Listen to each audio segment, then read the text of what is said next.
How the hell did I end up here? 37 years of loyalty, and this is how they repay me, by kicking me to the curb like I never mattered. I'm Lily Johnson, 59, and for nearly 4 decades I built my life around a company that claimed to value me. But that all changed the day I walked out, only to find they couldn't survive without me. And trust me, you won't believe the mess I walked back into. It was early morning when I walked into the office. The familiar hum of the fluorescent lights and the rustle of papers filled the air. The office was my second home, my colleagues my second family, or so I thought. The work itself, managing the tax affairs of busy executives, had grown more demanding. Yet I took pride in it. I prided myself on my expertise, my ability to handle even the most complicated cases. I knew every client's needs and preferences, and in return, they trusted me. But recently, something felt different. I could sense it in the air. Something was shifting. I glanced around the office. The same desks, the same faces. I was 59, not old by any means, but still, there was a weight to the years.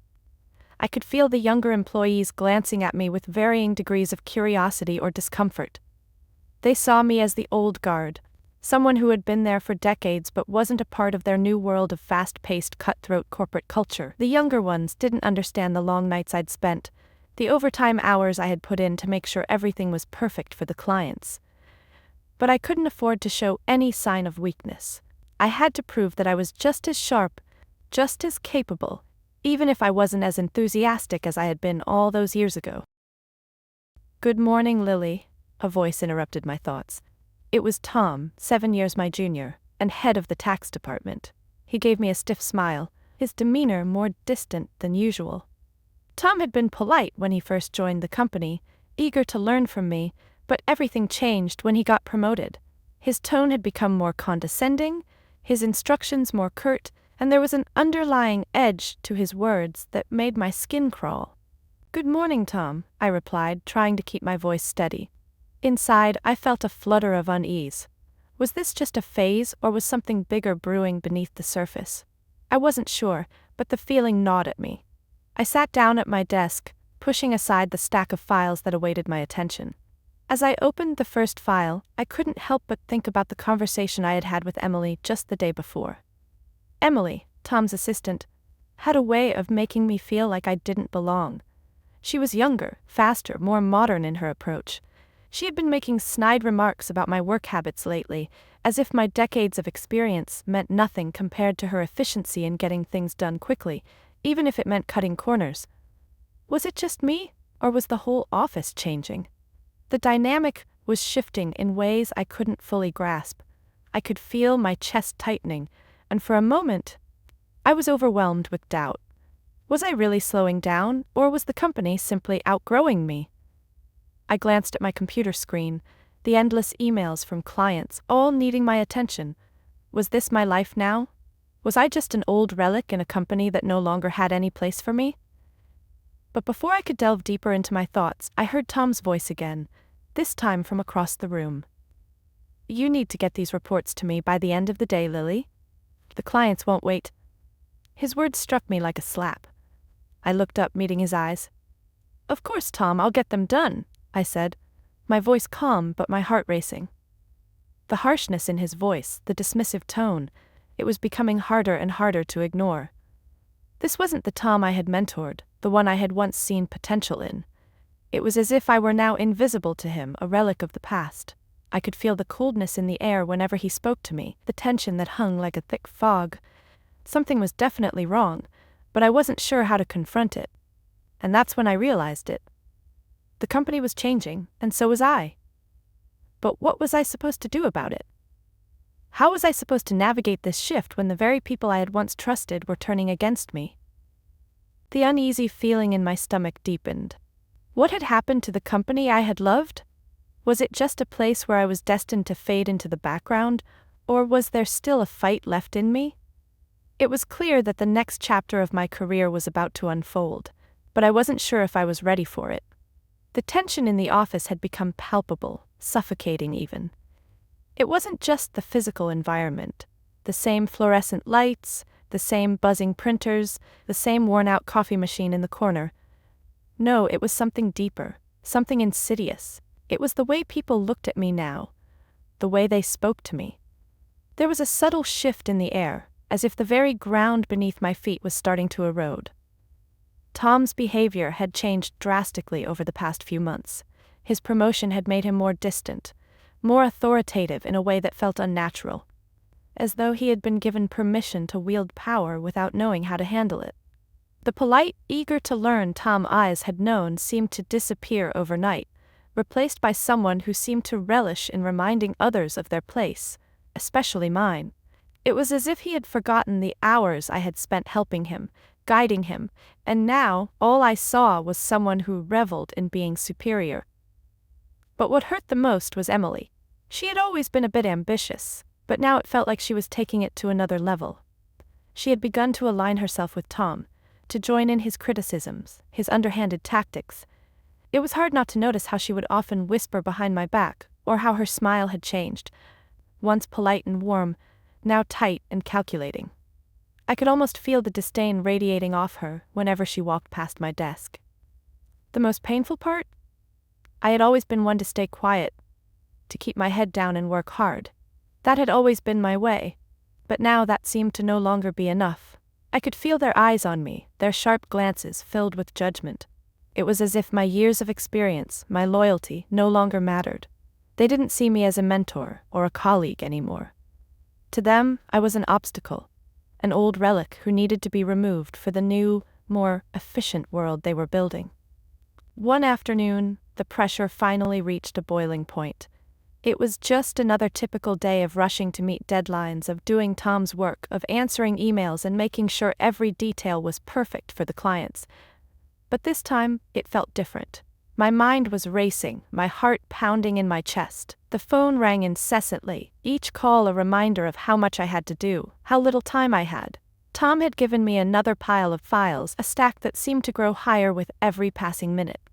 And when I glanced up, I saw him walking out of the office, barely acknowledging my presence. "I'm heading out. Take care with that," he said, his voice cool and indifferent, his eyes never meeting mine as he casually gathered his things and left. I stared at the files in front of me, the mounting pressure threatening to crush me. The weight of responsibility, of knowing that I had to meet the expectations of the clients and of the company, felt suffocating. I could hear Emily's voice in my mind, mocking my every move, criticizing my every action. Her words echoed, "You're dragging the whole department down, Lily. You should learn to manage your time better." Her words stung, but it was Tom's attitude that cut the deepest. He had accused me of being inefficient, of overworking and overbilling for overtime, but he had been the one who left the work unfinished for me to pick up. And yet, there he was, walking out of the office, as if I were the one responsible for the mess he had created. I didn't know how to respond anymore. The frustration boiled in my chest, but I couldn't show it. I couldn't afford to show any weakness, not when everything I had worked for was slipping through my fingers. And yet, a small voice inside me whispered, "What if they're right? What if I am slowing down?" I shook the thought from my head. No, I couldn't let that thought take root. I had been doing this job for too long, and I was good at it. But as the days went by, the atmosphere grew colder. Tom and Emily seemed more and more eager to find faults in everything I did. I could see the way they exchanged glances when I walked into the room, the subtle smirks on their faces when they thought I wasn't looking. It was as if they had already made up their minds about me. And then the inevitable happened. I was summoned to the president's office. My heart sank as I made my way there. I already knew what was coming. Tom and Emily had set the stage. They had made sure that the narrative was already in motion. I walked into the president's office with a sinking feeling in my stomach, and as I took a seat across from him, I saw Tom and Emily standing behind him, their faces hard with smug satisfaction. "Lily," the president began, his tone flat and businesslike, "we've had some complaints about your overtime hours. You've exceeded 80 hours while others have kept theirs at around 15. Can you explain that?" I opened my mouth to speak, but the words caught in my throat. It wasn't fair. I had been doing extra work, taking on responsibilities that weren't mine, cleaning up the messes left by Tom and Emily. But if I said that out loud, I would just look like I couldn't manage my time. The weight of the truth hung heavy in the air, but I couldn't bring myself to reveal it. Instead, I said the only thing I could. I've been trying to manage my workload, but it's been overwhelming, I said quietly. I haven't been overbilling for overtime, but I'm doing the best I can with what I have. The president's eyes narrowed, and a silence fell over the room. Tom and Emily exchanged looks, their faces unreadable. The president seemed to hesitate before finally speaking. I'm sorry, Lily, but we can't keep someone on if they're working at such a slow pace. I'm afraid I'll have to ask you to resign by the end of the month. The words hit me like a slap, cold and final. The resignation. It was inevitable, wasn't it? This was their plan all along, to push me out, to make me disappear. My heart sank, but I didn't show it. I nodded silently, resigning myself to the inevitable. As I stood to leave the office, I could feel their eyes on me, Tom's smug satisfaction, Emily's cold indifference, and for the first time in a long while, I questioned everything.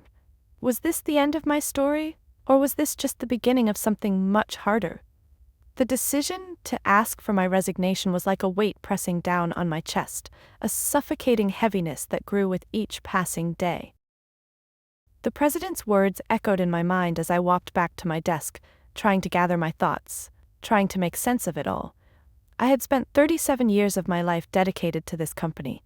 My time, my effort, my sacrifices, none of it seemed to matter anymore. In that moment I realized how expendable I had become in their eyes. How had it come to this? As I sat down at my desk, the first thing I noticed was the pile of work Tom had left for me. He had handed me files, client declarations, tax returns, and other critical documents, without a word of explanation, as though it were my responsibility to clean up the mess he had left behind. My mind raced as I glanced at the dates on the papers. Some of them had deadlines that were fast approaching, leaving me little time to complete everything. But the more I stared at the mountain of paperwork, the more I felt an overwhelming sense of helplessness. How could I possibly get this done without pulling another all-nighter? But if I did, the consequences would be more criticism from Tom and Emily. How could they accuse me of overbilling for overtime when they were the ones making my workload impossible? I tried to push those thoughts aside, but they clung to me, nagging at my every move. The feeling of being cornered, of being trapped by circumstances beyond my control, was unbearable. Yet I couldn't show weakness. Not now, not after everything that had happened. I had to prove that I was still capable, still sharp, no matter what they threw at me. As the hours dragged on, I could feel the walls closing in. I could hear the whispers in the hallway, the muffled laughter of Tom and Emily as they exchanged knowing glances whenever they passed my desk. It was as though they had already won. Their subtle taunts, their mocking gestures were like daggers, each one a reminder that I was no longer in control of my own destiny. Are you still at it, Lily? Emily's voice cut through the silence, her tone dripping with false sweetness. I looked up from my work, and she was standing there, arms crossed, leaning casually against the doorframe. Yes, just trying to finish up these files, I replied, forcing a smile. She raised an eyebrow, her lips curling into a slight, condescending smile. I don't know how you do it, honestly. We're all just trying to get things done, but it seems like you're the only one still buried in paperwork. Don't you think it's a bit inefficient? Her words stung, but I kept my composure. Emily always had a way of making me feel like I was the problem, as if my years of experience were irrelevant in the face of her supposed efficiency. She wasn't the one who had to clean up after Tom's careless mistakes. She wasn't the one drowning in his unfinished work. But I couldn't say any of that. If I did, it would only make me seem petty, like I was incapable of handling my responsibilities. I'll get it done, I said, my voice steady though inside I was seething. Emily smiled a little wider, her eyes glinting with something I couldn't quite place. I'm sure you will, you always do. The conversation ended there, but I could feel her eyes lingering on me as she walked away, her footsteps echoing in the empty hallway. She was right, of course. I always got things done. I had for years. But now it felt different. The work was piling up faster than I could handle, and every move I made seemed to be scrutinized. I was being pushed to the edge, and it wasn't just the workload, it was the constant undermining, the subtle attempts to break me down. That evening, as I sat alone in the office, the only sound the soft hum of my computer and the occasional shuffle of papers, I found myself staring at the clock. I couldn't go home. Not yet. Not while there was still so much left to do. And yet, as I sat there, exhaustion settling in my bones, I couldn't shake the feeling that Tom and Emily were trying to push me out of the company. No, that they were trying to force me to fail. It was as if they wanted to prove that I was no longer useful, no longer needed. My phone buzzed on the desk, snapping me out of my thoughts. It was an email from the president, asking for an update on my progress with the client files. I sighed, frustrated, but I quickly typed out a response. I had to keep up the facade, had to make it seem like everything was under control. The truth was, I wasn't sure I could keep up much longer. The president's email, though polite, was a reminder of just how much I was being watched now. I glanced back at the door, half expecting to see Tom or Emily standing there, watching me, waiting for me to falter. But there was no one. The office was eerily quiet. The only sound the rapid tapping of my fingers on the keyboard as I typed out the numbers and figures that seemed to multiply endlessly in front of me. It wasn't just the physical work, it was the mental toll that was starting to wear me down.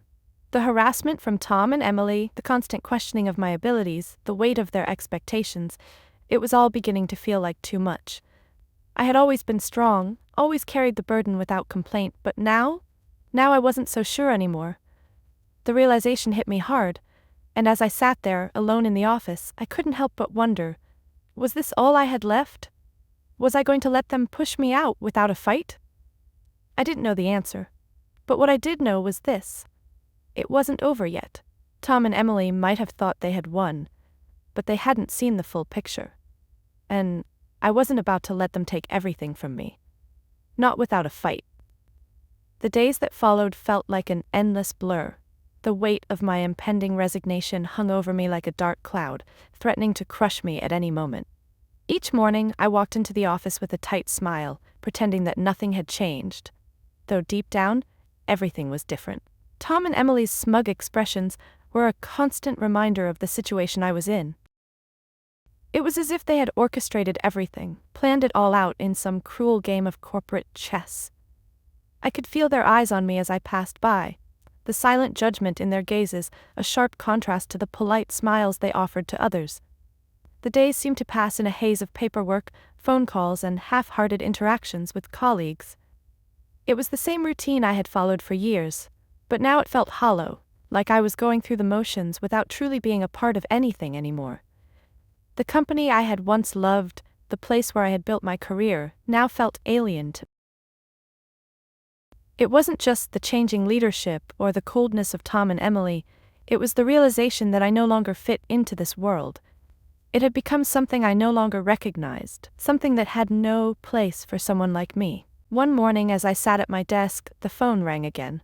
The number on the caller ID was unfamiliar, but something about it made my stomach tighten. I picked up the receiver with a deep breath, bracing myself for whatever news awaited me. "Hello, this is Lily," I said, trying to sound calm, but I could hear the quiver in my voice despite my best efforts. "Lily, it's the president," came the voice on the other end, sharp and urgent. "I need to speak with you. Lo, can you come to my office right now?" I hesitated for a moment, wondering what this sudden summons could mean.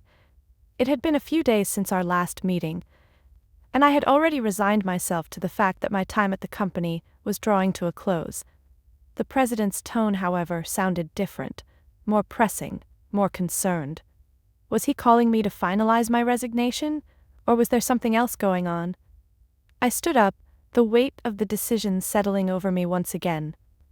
I had made peace with it, hadn't I? I had already come to terms with the fact that I would be leaving. And yet there was still that nagging feeling in the back of my mind, that sense of unease that I couldn't shake. It was like I was standing on the edge of a cliff, unsure whether to step forward or pull back. As I walked to the president's office, my thoughts raced. What could he want? Was there any hope left for me here, or was this just the final nail in the coffin of my long career? I knocked on the door and heard a muffled voice from inside. "Come in." I entered slowly, my heart pounding in my chest. The president was seated at his desk, a stack of papers in front of him, but his eyes met mine with a strange mix of seriousness and something else. Regret, perhaps? "Sit down, Lily," he said, gesturing to the chair across from him. His voice was softer than usual, almost apologetic. I sat, unsure of what to expect.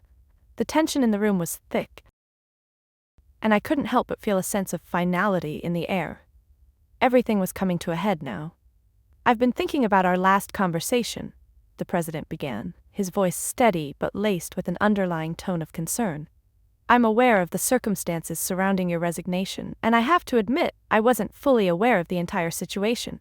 You've been here for 37 years, and I can't simply overlook that." I felt a flicker of hope, a tiny spark in the pit of my stomach. Could this be a change of heart? Was he about to offer me a chance to stay? "I know that Tom and Emily have been difficult," he continued, "but I've come to realize that you've been treated unfairly. I want to make things right." I blinked, shocked by his words. I had never expected this. Never expected the president to actually acknowledge the way I had been treated, let alone express regret about it. For a moment I felt like the ground had shifted beneath my feet. Maybe there was still a chance. Maybe there was still hope for me here after all.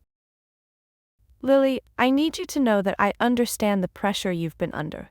Tom and Emily have made things difficult for you, and I'm sorry for that. But I need you to consider something. Do you really want to walk away after everything you've given to this company? Can we find a way to resolve this and keep you here?" The president's words hung in the air like a lifeline, but something inside me was hesitating. Part of me wanted to leap at the opportunity, to accept his offer and continue my work, to prove to Tom and Emily that I wasn't ready to be pushed aside. But another part of me, the part that had grown weary of the constant manipulation, the backstabbing and the endless struggles, wondered if it was worth it. I felt a tightness in my chest as I processed his words. "I appreciate your offer," I said quietly, my voice tinged with uncertainty. "But I've made my decision. I think it's time for me to move on." The president's expression faltered, a brief flash of disappointment crossing his face. He was silent for a moment as if considering my words carefully. "I understand," he said finally, his voice quiet. "But know this, Lily, you've made a lasting impact on this company. You've been invaluable to us, and I deeply regret the way things have unfolded." I nodded, my emotions a swirling mix of relief and sadness. This chapter of my life was coming to an end, and no matter how hard I tried to hold on, it was time to let go. As I left the president's office, I could feel a weight lifting off my shoulders, but also a deep sense of loss. There would be no grand farewell, no victory over Tom and Emily. This was just the way it was now. The company had moved on without me, and I had to find my own way. I wasn't sure what the future held, but as I walked through the halls one last time, I felt a strange sense of peace. My time here was over. It was time for me to begin again, to find something that would bring me fulfillment outside of the office. My resignation, once a bitter pill to swallow, was now the beginning of something new. The day I officially submitted my resignation felt surreal, like I was watching it all unfold from a distance. The relief I had expected to feel never fully came. Instead, there was a strange emptiness, a quiet after the storm. Walking out of the office for the last time felt like walking away from a piece of myself that I couldn't reclaim. The building I had poured so much of my life into now seemed like a distant memory, a place I no longer belonged. The days following my resignation were filled with a mixture of restlessness and reflection. I tried to focus on the small joys of life outside the corporate grind. Simple pleasures like reading a book in the quiet of my home, taking long walks through the neighborhood and catching up with friends. Yet, despite the freedom I now had, I couldn't shake the nagging sense of something unfinished. I had invested so many years into my work, into that company, that I found it hard to suddenly let go. A week after leaving, I was lounging at home when my phone rang. The number on the screen was from the company, and my stomach tightened. I hesitated for a moment before answering. "Hello, Lily?" It was the president's voice, hurried and urgent. "I need to speak with you. Can you come back to the office? We've had some problems." A rush of anxiety coursed through me. Problems? What could they possibly want now? Had they realized they had made a mistake? Was it a mistake to leave in the first place? I took a deep breath before responding. What's going on? The president's voice was strained, almost desperate. Since your resignation, there's been complete chaos. We've received multiple calls from your clients, and now several companies have stopped all transactions with us. I don't know what you did, but we need you to come back and help us fix this, please. The words hit me like a punch to the gut. What did I do? I thought I didn't do anything. But as I sat there, the pieces started to fall into place. My clients, who had worked with me for years, weren't just clients. They were loyal because of the way I did things. They trusted me, my personal approach to handling their taxes, and my deep knowledge of their needs. Tom and Emily had never understood that. They were too caught up in their own ambitions and short-term goals to see the value in the long-term relationships I had built. It dawned on me that the sudden exodus of clients was not because of me, but because of Tom and Emily's mismanagement. They had left the department in disarray, their arrogant refusal to acknowledge the value of personal relationships, and their failure to maintain the high standards I had set. When I left, it wasn't just me going, it was everything I represented that was walking out the door with me. I'll come back, I said, my voice tinged with resignation, but only on my terms. The president quickly agreed, almost too eagerly, and I hung up the phone, feeling a surge of emotions. I was going back, not because I wanted to, but because I had no choice. The company was falling apart, and I knew that my clients, my colleagues, were being left to deal with the consequences of Tom and Emily's mistakes. When I walked into the office again, the atmosphere was thick with tension. The usual hum of activity was replaced with hushed conversations and anxious glances. Tom and Emily, who had once been so confident in their positions, now looked disheveled, worn out. Their faces were drawn, their eyes darkened by the weight of their mistakes. Tom was the first to approach me. His usual bravado was gone, replaced by something else, something I couldn't quite place. He avoided my gaze as he spoke. "Lily, I didn't think it would come to this. We need your help." His words were measured, cautious, as though he were trying to repair the irreparable. Emily stood beside him, her usual smugness replaced with a faint hint of regret. She avoided looking at me, her hands nervously twisting in front of her. It was strange, seeing them like this, broken, desperate. I had seen them in their prime, confident and sharp, but now they were shadows of their former selves, haunted by the consequences of their actions. I could tell that the chaos had taken a toll on them, but part of me wondered whether it was too little too late. Did they truly regret what they had done, or were they simply afraid of the fallout? "I know this is awkward," Tom continued, his voice faltering. "But we need you to come back. The clients won't trust us anymore without you." I watched him for a moment, weighing my options. I could feel the power shifting, the control slipping from Tom and Emily's hands and back into mine. There was no denying the satisfaction I felt in that moment, but it was tempered by something else, a growing sense of discomfort. I had worked hard to reach this point, but I had never wanted to be in this position of power over them. "Not like this." "I'll help," I said quietly, "but I'm doing this for the clients, not for you. You've made your bed, now you'll have to lie in it. I'm here because I don't want to see everything I've worked for go to waste." Tom nodded, his face pale, and Emily finally spoke up, her voice barely above a whisper. We didn't mean for things to get this bad, Lily. We didn't realize how much you meant to everyone.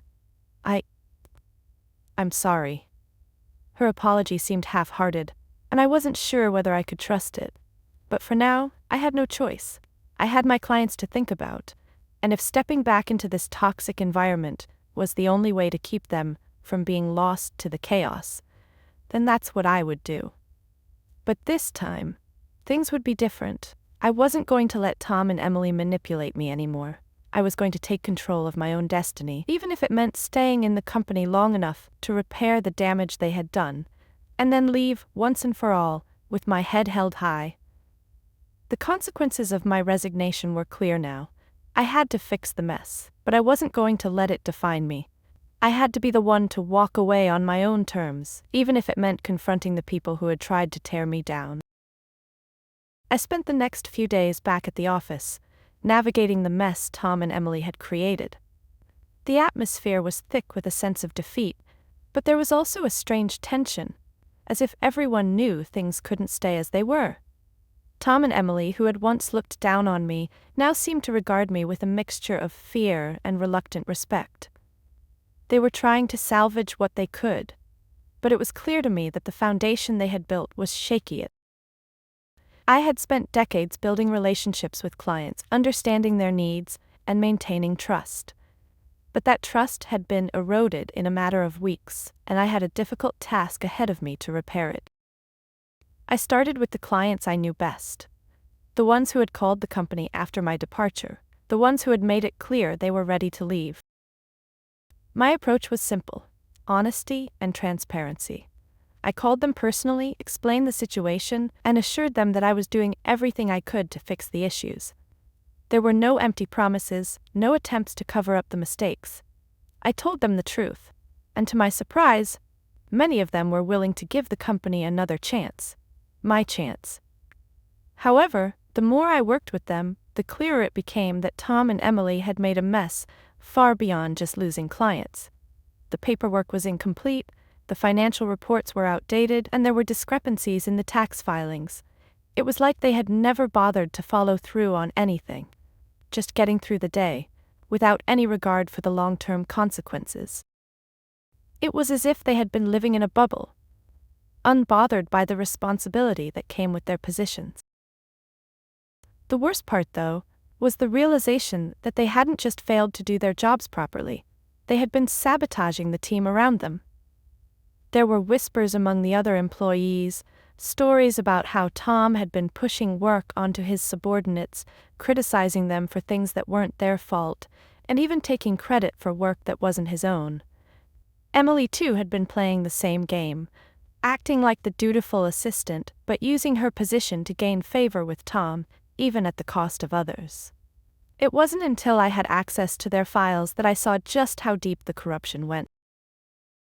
Tom and Emily had inflated expense reports, submitted false claims for business trips that were nothing more than personal vacations, and manipulated the financials to make themselves look better.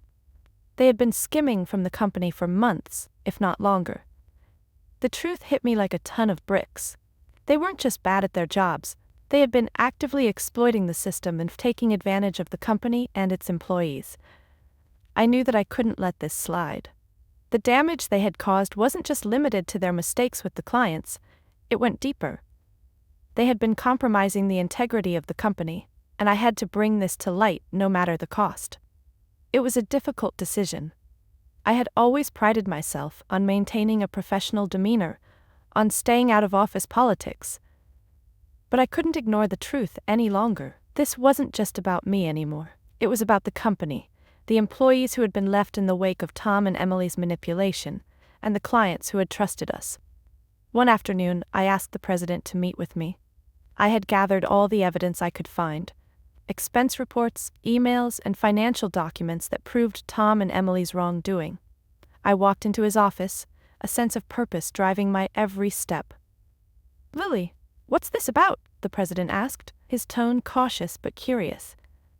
I didn't waste any time. I handed him the folder of documents and began explaining. Tom and Emily have been exploiting the company's resources for their own benefit. I've found evidence of inflated expense claims, false business trips, and numerous instances where they've manipulated the financials. They've been making decisions that harm the company, all while lining their own pockets. The president's face paled as he sifted through the documents. "This is unbelievable," he muttered, his voice heavy with disbelief. "How could they have gotten away with this?" I shook my head. "They've been careful. They've had everyone fooled, until now. But I couldn't just walk away and let them destroy everything we've worked for. They've manipulated the system, and now it's time for the truth to come out." The president sat back in his chair, stunned. After a few moments of silence, he looked at me. "Thank you for bringing this to me, Lily. I had no idea. I should have seen it sooner. This is going to change everything." I nodded, feeling a sense of vindication. For the first time since I had returned to the company, I felt like I was in control again. It was no longer just about fixing the damage they had done with the clients, it was about holding them accountable for their actions. They needed to face the consequences of their betrayal, and I was determined to make sure they did. The president immediately called a meeting with HR and the legal department. It was clear that things were about to get very ugly for Tom and Emily. I could only imagine the shock they would feel when they found out that their actions had been uncovered. But as the meeting concluded and I left the president's office, I couldn't help but feel a bittersweet sense of relief. The company, the people I had worked with for so long, had been under the control of these two dishonest individuals. And now it was all coming to light. But there was still more to be done. The damage they had done was significant, and while their careers were about to come to an end, I knew that the path forward wouldn't be easy.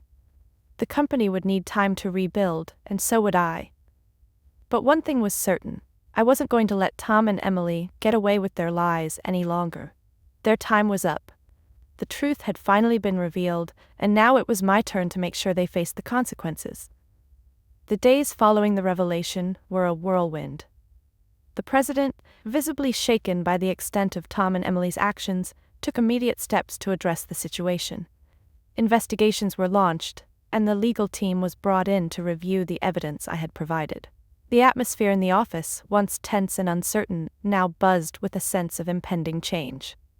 Whispers circulated. Employees who had once kept their heads down were now openly discussing the fallout.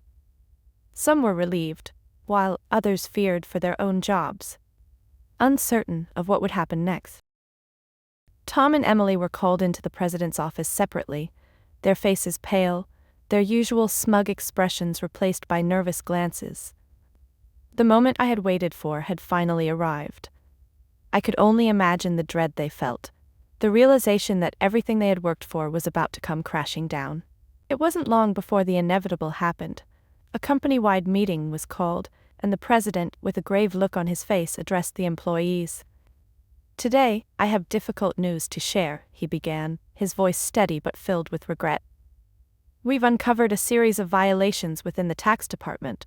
Tom and Emily, despite their positions, have been engaging in unethical practices, including falsifying financial documents, inflating expenses, and manipulating client records for personal gain.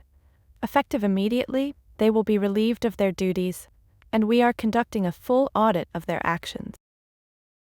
The room was silent, the weight of the words sinking in. I could feel the eyes of the employees on me, some filled with disbelief, others with quiet satisfaction. For years, Tom and Emily had managed to control the narrative, manipulating the work environment to suit their own needs. But now, the truth was out, and the power dynamic in the office had shifted.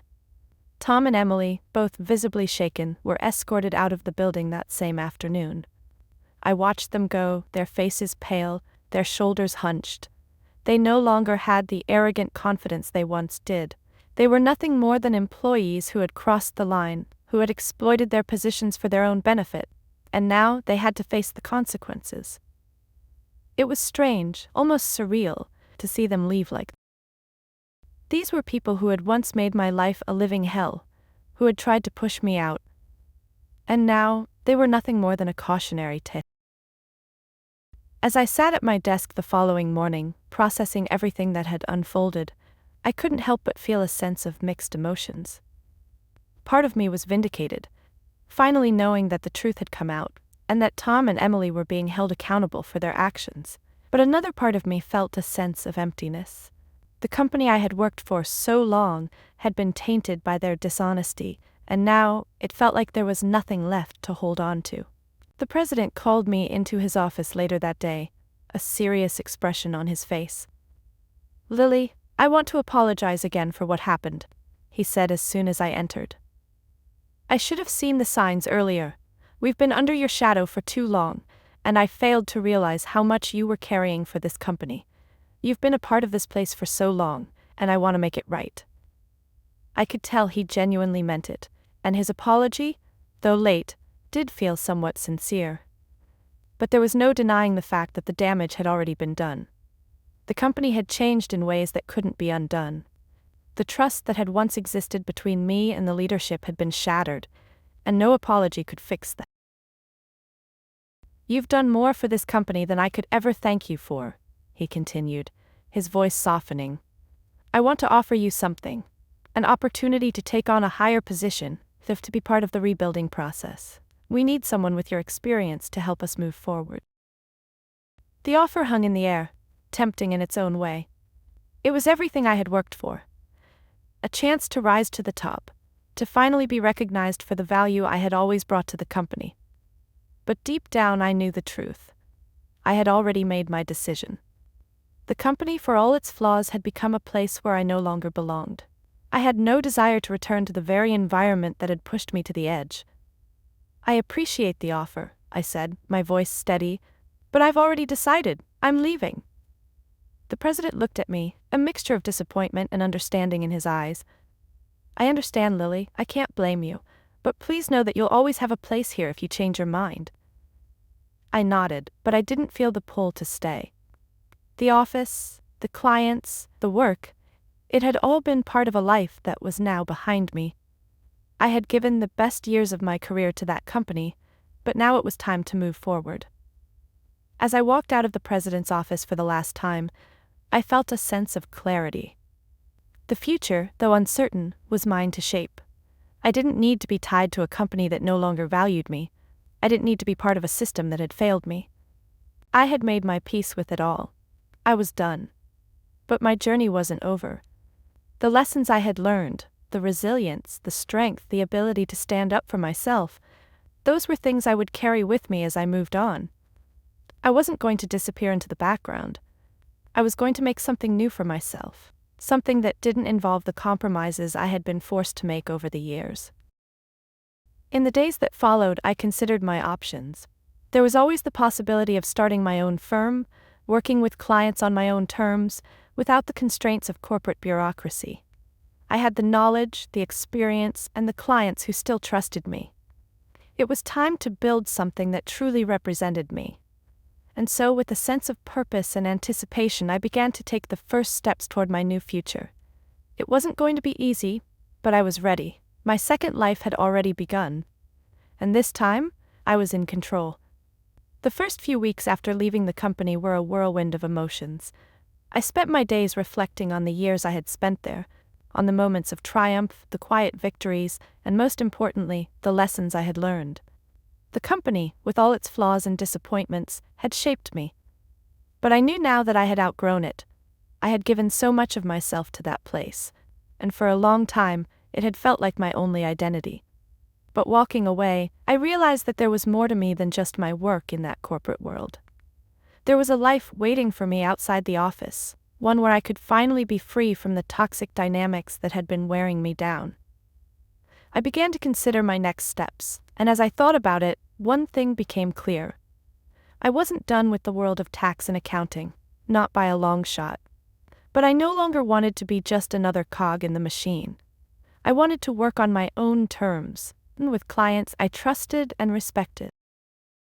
I wanted to build something of my own, something that reflected the person I had become over the years, the person who had learned to stand up for herself, who had faced adversity head-on, and who had the strength to walk away from a situation that no longer served her.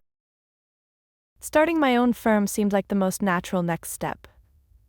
I had the experience, the knowledge, and most importantly the clients who had stood by me throughout it all. The ones who had trusted me for years, who valued my personalized approach to their financial and tax needs. They had been loyal to me, and now I was ready to be loyal to them in a way that no corporate structure would allow. I began researching the logistics of opening my own firm, from setting up the legal structure to understanding the financial considerations. It was daunting at first. There was so much to learn, so much to consider, but it was also thrilling. For the first time in a long time, I felt like I was truly in control of my destiny. I wasn't waiting for someone else's approval or validation. I was making my own decisions, carving my own path. The next few months were filled with long days and nights of planning, paperwork, and getting everything in order. I sought out advice from other small business owners, gathered information from mentors, and immersed myself in the process. I also reached out to a few former colleagues, people I trusted, to help me build a team that shared my vision. I didn't want to create another corporate structure. I wanted to build a culture that valued collaboration, respect, and personal connections. I wanted my firm to be a place where people could thrive, where the clients felt valued, and where the employees felt heard and appreciated. The most rewarding part of this process was seeing the clients who had followed me from the company. They didn't just sign on with me because they had to. They were with me because they believed in me. They believed in the work I did and the way I treated them. I wasn't just another accountant to them. I was a trusted advisor, someone who took the time to understand their unique needs, and that was something I was determined to preserve in my new firm. As the days passed, the firm began to take shape. We had our first few clients, and each interaction was a reminder of why I had chosen this path. I was no longer just a faceless employee in a large corporation. I was the person who could make a real difference in someone's life, the person they could trust with their most important financial matters. I started to see the fruits of my labor. The clients who had been with me for years continued to refer others, and soon word of mouth began to spread. The team I had carefully selected worked well together, and the office we set up felt like a place of growth and opportunity. There were no power struggles, no manipulative colleagues trying to outshine each other, just people who cared about their work and the people they worked with. One afternoon, as I sat in my new office, looking out over the city from the floor-to-ceiling windows, I couldn't help but reflect on how far I had come. I had walked away from everything I had known, the security, the reputation, the corporate ladder, and I had built something new from the ground up. It hadn't been easy, but it had been worth every step. And yet, despite all of the progress, I couldn't ignore the nagging thought that lingered in the back of my mind. What about Tom and Emily? What happened to them? I had heard rumors, of course. The gossip had spread fast within the industry. Tom and Emily had been blacklisted, their names tarnished by their actions. The legal ramifications of their misdeeds were still unfolding, and they had both struggled to find work in the field they had once dominated. From what I understood, Emily had resorted to working odd jobs, while Tom was barely scraping by. They had underestimated the damage their actions would cause, and now they were paying the price for their dishonesty. But as I thought about it, I couldn't bring myself to feel satisfaction in their downfall. Yes, they had made my life difficult, and yes, they had tried to push me out, but they had also shown me how much strength I had within myself to overcome adversity. I had taken the pain they caused me and used it as fuel to build something better. In a way, I owed them that. I had learned that I didn't need to seek revenge or hold on to anger. The best thing I could do for myself, for my future, was to focus on what lay ahead. The road was open, the possibilities endless. I had my own business now, and I was the one in control. I had found my way back to myself, and that was the greatest victory of all. My second life had begun, and with it, a sense of peace I had never known before. I was no longer defined by the company I had worked for or the people who had tried to bring me down. I was building something new, something entirely my own. And that was more than enough. Now, as I look to the future, I know that it won't always be easy. There will be challenges, obstacles, and moments of doubt. But one thing is certain, I am ready to face whatever comes my way with the strength, resilience, and clarity that I have earned. The journey has just begun.